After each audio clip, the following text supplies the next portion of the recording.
வணக்கம். உங்கள் ஜோதிடர் பிஆர் கணேஷ். 2025 வருட மேசராசி பலன் எப்படி இருக்குன்னு பார்ப்போம். மேசராசிக்காரங்களுக்கு இந்த வருடம் சுமாரான வருடம் என்றே சொல்லலாம். மாணவர்களுக்கு அதிக சிரத்தை எடுத்து படிப்புகள் சார்ந்த விஷயங்கள் நடைபெறும். தொழில்துறையில் இருக்கிறவங்களுக்கு கொடுத்த பணம் சற்று தாமதமாக வந்து சேரும்.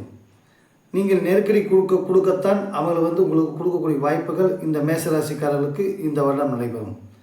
ஐடி ஃபீல்டில் இருக்கிறவங்களுக்கு இந்த வருஷத்துலேருந்து வேறு கம்பெனிக்கு போகலாமா இல்லை இதே கம்பெனியில் இருக்கணுமா என்று சொல்லி சற்று சந்தேகமாக வரும்.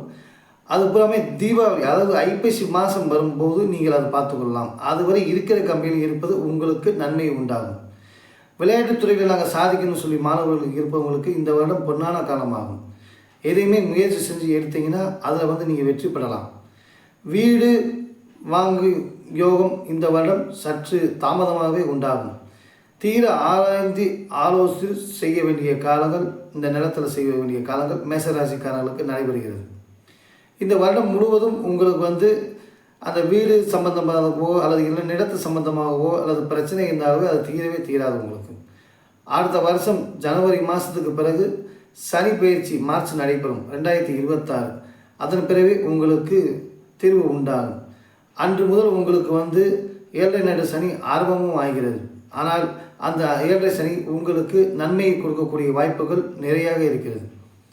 ஒவ்வொரு வருடமும் நாங்கள் 2025 வருட பலன்களை பார்த்து கொண்டு இருக்கனால ராகு கேது பயிற்சியும் இருக்குது, இதில் குரு பயிற்சியும் இருக்குது. அந்த பயிற்சிகள் அடிப்படையில் தான் இந்த பொது பலன்கள் சொல்கிறோம்.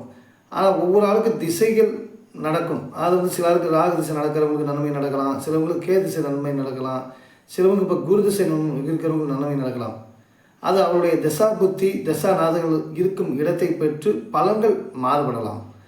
இப்போ திருமணம் சம்மந்தப்பட்ட இருக்கிறவங்களுக்கு உங்களுக்கு 2ஆம் இடத்துல இப்போ குரு இருக்கார். மேசத்துக்கு 2ஆம் இடத்துல குரு, மிதுனத்துக்கு வர்ற மே மாதம் அவர் பயிற்சி ஆகிடுவார்.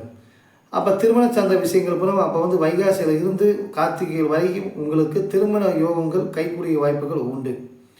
அதை விட்டு போன ஜாதகங்கள் உங்களுக்கு ஏதாச்சும் தெரிந்த இடமோ அல்லது தெரியாத இடமோ விட்டு போயிருந்தால் அது உங்களுக்கு அந்த ஜாதகம் நீங்கள் வேணான்னு சொல்லியிருப்பீங்க, அவங்களே திரும்பி உங்களுக்கு திருமண சம்பந்த விஷயமாக பேச வந்தால் உடனே முடித்து கொள்வோம். அது ஆணாக இருந்தாலும் சரி பெண்ணாக இருந்தாலும் சரி. இந்த ராசிக்காரர்களுக்கு பரிகாரம் என்ற விடம் பார்த்தால் குருவுடைய அனுசரையும் ராகுகதுடைய பயிற்சியின் காரணமாகவும் உங்களுக்கு திங்கள் தோறும் சிவன் சன்னதியில் 2 நெய் விளக்கு ஏற்றி நன்மைகளை அளிக்கும் என்று உங்களுக்கு